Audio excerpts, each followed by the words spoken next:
Hey everyone, it's technology expert Burton Kelso here with another tech tip to help you get the most out of the technology and gadgets in your life. So today we're talking about how to prevent someone from hacking your smartphone. Believe it or not, doesn't matter which device you have. This is an iPhone, but criminals can actually get into your smart devices, like your smartphone. They can get into your tablets too, but criminals are more after your smartphones because of how often we're on our devices. If you are, I guess, an adult in the US, you've got a smartphone. And criminals know this. So it doesn't matter if you've got an Apple, like I've got, or even an Android phone, you are a target for cyber criminals out there. So you need to do things in order to make sure that your devices are safe from criminals out there. Now, it's not easy to get into a smartphone if you're a hacker, but there's definitely some tips and tricks that you need to take advantage of in order to keep your smartphone safe. And so we'll go through some of those techniques that criminals will use to get into your smart devices, and hopefully that will give you the opportunity to keep your devices safe and, of course, your information safe. So, with that said, tip number one, or number one way that criminals get into your device, and I'm not saying this is the only way, but a, a good way, and I'm just going in any order I want, is your online accounts. Now, if you've got an account with iCloud, Google, or even Yahoo covered up, it's a good way that criminals can get into your smart devices. And I probably should throw Yahoo out of there because if a criminal gets into your Yahoo account, they don't have access to your phone. But if they were able to get into your iCloud account and your Google account, it definitely gives them access to your Apple phone and your Android phone. So if you, well, I shouldn't be mean and say if you've been living under a rock, but most people don't realize that with smart devices, your online account is the way that they can get access to your devices. There's the ability for your iCloud account that criminals can actually see where you are and get access to a lot of the stuff that's uploaded to the cloud. So if you're using your iPhone to access iCloud and you're uploading documents, you're uploading passwords with notes, good way if a criminal gets into your iCloud account, your phone is going to be compromised in the information that's on it, mainly, not the information that's stored physically in your phone. But you've got to remember, if you're using iCloud, that information syncing back and forth with Apple, so it can leave your phone vulnerable. And same thing with Google. If you've got an Android phone, that information is syncing back and forth with Google. So if a criminal were to get access to your Google account, it's a good way that they can also get access to some of the information that's stored on your smartphone, and it really puts you at risk. Now, the next way that criminals can get into your device is good old Bluetooth. And I don't know if you knew this or not, but there was actually a Bluetooth king that ruled, and I forget when it was, but that's where the term comes from. I hope you didn't think someone actually had blue teeth. But anyway, with the Bluetooth connection, criminals can get access to your MAC address. As you know, Bluetooth is always being broadcast, and it allows you to connect to your devices such as AirPods or other Bluetooth enabled devices like, say, an Apple Watch. And if they get a hold of your MAC address, it's definitely a good way for them to copy the information that's on your smartphone and compromise your smartphone. Now, I need to go back and talk about our online accounts again because you want some solutions, don't you? So let's say, or I should say, to keep your phone smart and safe, I love that. You definitely need to make sure that you're using secure passwords for your phone connected accounts, such as your iCloud account and your Google account.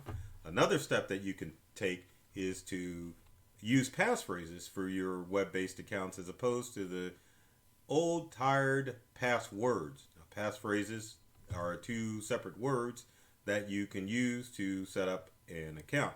One of the best utilities to use, and I'm trying to bring it up here, is use the passphrase.com, which will allow you to create a passphrase. So looking at this real quick, I will show you the website and how passphrase works. If I can spell use a passphrase, let's just go to Google search and do use a passphrase. And I've got the site up.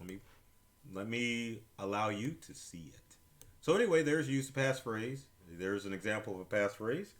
You can either use all four words or just use two words to create a nice and secure password. You can also go to useapassphrase.com to generate a new passphrase if you're worried that that is going to be guessed. Sometimes you can up your ante too by creating a 5-word passphrase or even a 12-word passphrase, which that's a lot of words. But anyway, the longer the passphrase, the longer it'll take a criminal to get into those online accounts. But you definitely want to at least use a 2-word passphrase in order to keep your online accounts safe and secure. Now, going back to the solution with Bluetooth, pretty darn simple. When you're not using Bluetooth on your smart devices, turn it off. That way it doesn't allow criminals to get access to your smartphone. Now, another problem that can occur is downloaded files on your smart devices. So let's say that someone sends you a file via email, or even better, through just going to a website.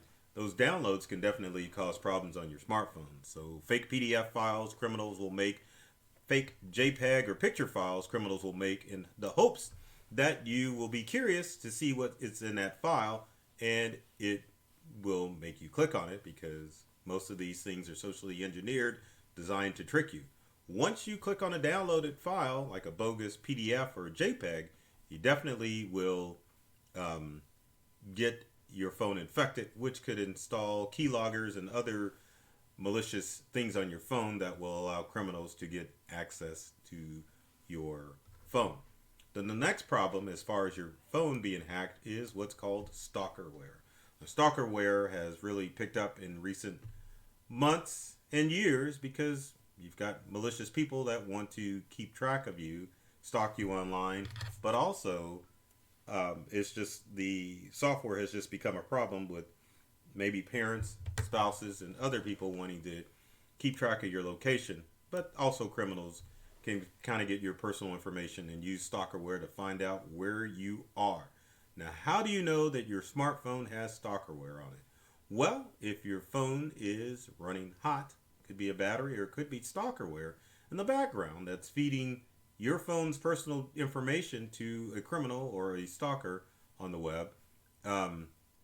Also, other things that you can notice is if you've got an app on your phone that you're not aware of, or if you look at your screen time on your phone and you haven't used it that much, but there's a lot of screen time activity on your phone, could be that you've got stalkerware on your device. Now, Apple phones, I hate to praise Apple, but it's pretty hard to install stalkerware. I almost said spyware, but stalkerware on Apple devices because the environment for Apple is pretty closed. Now, Android, for example, that market or that operating system is pretty open for people to get in there and install stalkerware on your device. They can jailbreak a phone or unlock a phone, definitely allowing criminals to get access to the phone. So how do you get rid of it?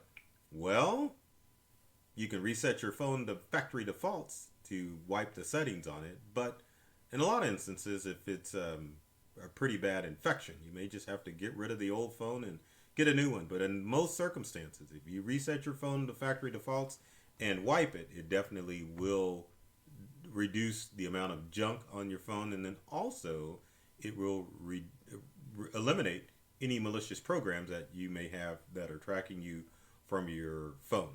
Now, another problem, but I love this technology, is facial recognition technology. Now, facial recognition technology is a secure way for you to protect your phone and all its personal data without having to type in a password on your phone. The bad news about facial recognition is that anyone could get access to your phone by holding your phone in front of your face and logging in and seeing what's going on.